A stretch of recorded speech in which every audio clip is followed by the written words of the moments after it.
Olá pessoal, como andam os seus estudos? E aí, já deu um like no nosso canal? Já nos ajudou aí fazendo a sua inscrição? Preciso muito da sua ajuda para eu poder continuar aí contribuindo com vocês, trazendo o ensino de qualidade de história, história do Brasil, para ajudar vocês a serem aprovados nos concursos das escolas militares, né? Temos aí a ESA, temos a SpaceX, temos a PEMERGE, Colégio Naval. Essas nossas aulas, ela tem uma abrangência para todos esses concursos que eu citei aqui.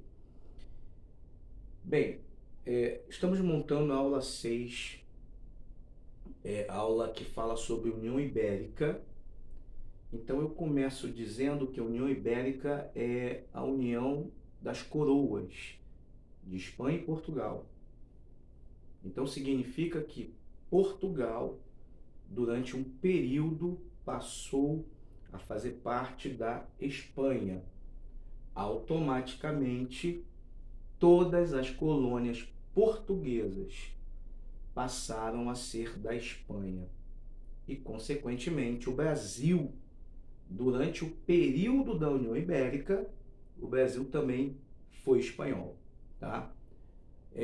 Quando eu dou essa aula, quando eu costumo ministrar essas aulas, os alunos de vários locais que eu leciono sempre destacam essa curiosidade, né? Falam que não sabiam, que não conheciam o fato de um dia o Brasil ter pertencido à Espanha. Então hoje você vai conhecer essa história comigo. Vamos lá, vamos avante. Canal Professor Gilson Lopes, é a nossa aula número 6, União Ibérica. Também falarei de maneira breve sobre as invasões holandesas, né? Apenas irei citar. Mas vamos lá, vamos dar prosseguimento. Bem, houve uma crise dinástica portuguesa. Por quê?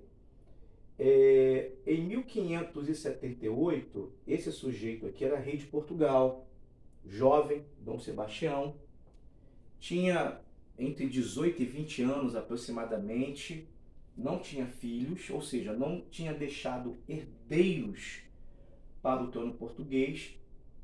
Em uma batalha no Marrocos, batalha que tem o nome de Alcácer Quibir, ele morre, né? Boa parte da nobreza portuguesa morre nessa batalha, Portugal perde essa batalha e, ao mesmo tempo, nós temos uma crise dinástica porque não há um herdeiro direto no trono de Portugal, tá, pessoal? Eu coloquei esse mapa para ressaltar que Portugal tinha um domínio muito grande na parte ocidental do continente africano. E devido a isso, Portugal ele tentou, né, capturar, tomar, invadir, colonizar todo o Marrocos. E foi nessa tentativa que Portugal perde, que o rei Dom Sebastião morre e que, ao mesmo tempo, passa a ter em Portugal uma crise dinástica. Bem, quem vai assumir o trono? Quem vai assumir o trono é seu tio. Ele era cardeal, Dom Henrique. Ele tinha aproximadamente 78 ou 79 anos de idade, idoso. E durante 2 anos ele vai governar Portugal, mas idoso. 2 anos após o início do seu governo, ele também vem a falecer. E novamente o trono português fica vago. Então aí nós vamos ter uma grande problemática para Portugal, né? Por quê? Porque nesse exato momento, com o trono português vago, vai dar, né, subsídios para que Dom Felipe II, rei da Espanha, pudesse reclamar o direito de assumir o trono, já que Felipe II ele tinha laços de parentescos com o rei de Portugal, o rei falecido, que era o Dom Sebastião. Vamos então prosseguir com a nossa aula. Então a morte de Dom Sebastião, galera, vai determinar aí o fim da dinastia Avis. O fim da dinastia Avis que começou com Dom João, o mestre de Avis. Lá na primeira aula, na aula de expansão marítima, nós falamos sobre a Revolução de Avis e falamos sobre esse rei, que foi o primeiro rei de Portugal, logo quando Portugal se forma como Estado moderno. Dom Sebastião foi o último rei dessa dinastia. Então, Dom Sebastião finaliza a dinastia Avis. Me perdoe, né? Dom Henrique, que é o tio, junto com Dom Sebastião. Pronto, esses dois últimos reis finalizam essa dinastia e logo após, quem vai governar Portugal vai ser Filipe II, rei da Espanha, justamente pelo fato dele ter laços de parentesco com o rei falecido, Dom Sebastião. Bem, vai haver uma reivindicação pelo trono português, inclusive vai haver uma invasão espanhola, ameaças, né, militares da Espanha contra Portugal. Então, Filipe II ele vai assumir o trono na base da força militar. Ele não vai assumir o trono através de diálogos, tá, pessoal? A gente precisa também ter essa noção. E quando ele governa Portugal, ele vai promover aqui o juramento de Tomar.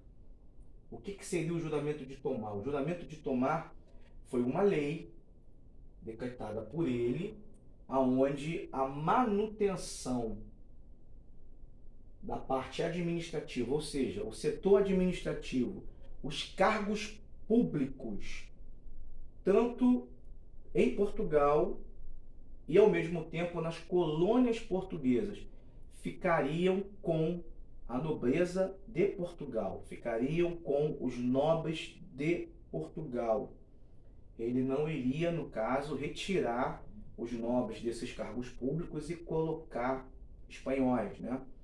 Então, isso, de certa forma, eu posso dizer a vocês que diretamente acalmou boa parte da nobreza, e boa parte da nobreza, com o tempo, acabou considerando Filipe II como seu monarca. Bem, quem governou Portugal nesse período? Filipe II, Filipe III e Filipe IV.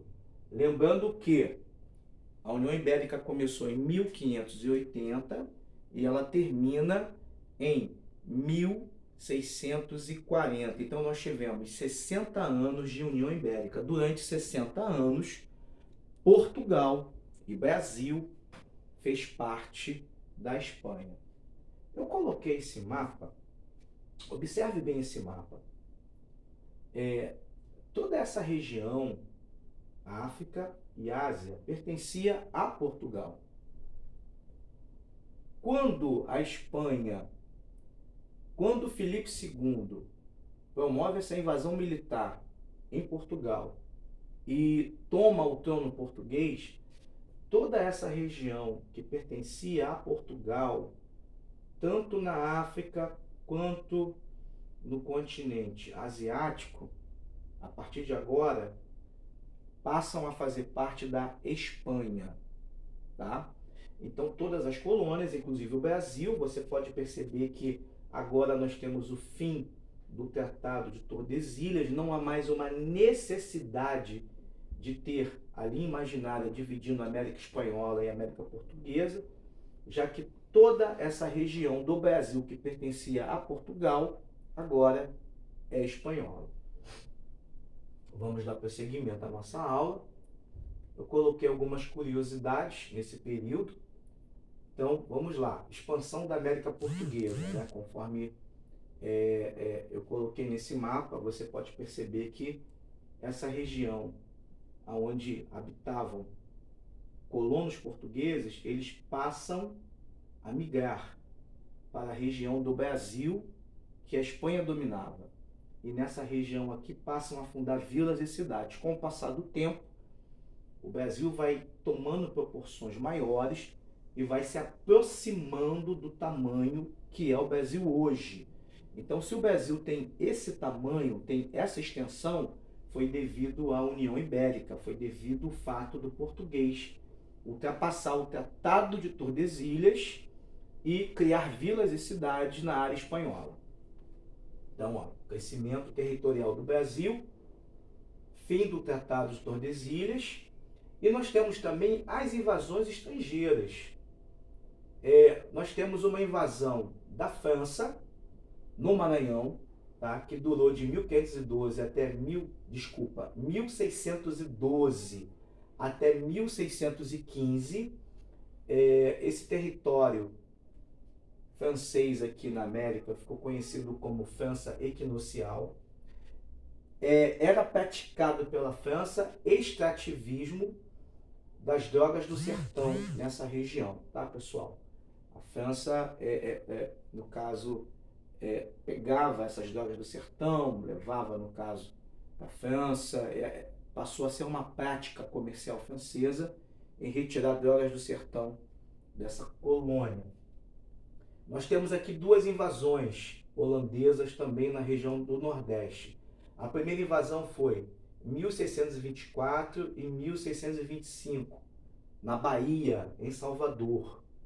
Um ano após essa tentativa de invasão, tropas luso-espanholas expulsam os holandeses. Ou seja, resumindo, os holandeses tentaram capturar a Bahia, mas não conseguiram. Em nenhum momento, após 1625, a Bahia fez parte da Holanda. 6 anos depois, a Holanda se organiza, prepara melhor as suas forças armadas e vai invadir outra região do Nordeste, que seria Pernambuco, e mais tarde outras regiões do Nordeste, onde nós temos aqui o mapa. Você pode perceber que vai o domínio holandês de Recife, Pernambuco, até a região de São Luís, no Maranhão, tá? Bem, eu também coloquei aqui embaixo uma curiosidade, né, bem interessante. Qual foi a região que a Holanda quis invadir? A região açucareira, a região mais rica do Brasil colonial, a região produtora de cana-de-açúcar. Lembra que eu disse na aula anterior que a Holanda no século XVI era parceira de Portugal? Pois bem, vamos fazer um link com a aula 5. Vamos linkar aqui com a aula 5. Filipe II, a Espanha era inimiga da Holanda. E quando Filipe II domina Portugal, domina as colônias portuguesas, automaticamente esse comércio açucareiro entre Portugal e Holanda, aos poucos ele passa a ser extinto. Por quê? Porque a Espanha é inimiga da Holanda. Então, eu não posso comercializar com meu inimigo. O que a Holanda faz? A Holanda, ela promove a invasão, inclusive, querido guerreiro, sargentada, prestem bem atenção, quando a Holanda invade o Brasil, ela não está invadindo a Espanha, desculpa, ela não está invadindo Portugal. Lembre-se da União Ibérica. A Holanda está invadindo a Espanha, retribuindo aquilo que Filipe II fez, extinguiu o comércio açucareiro entre Holanda e Portugal. Sargentada, um abraço. Até a próxima aula. Fiquem com Deus.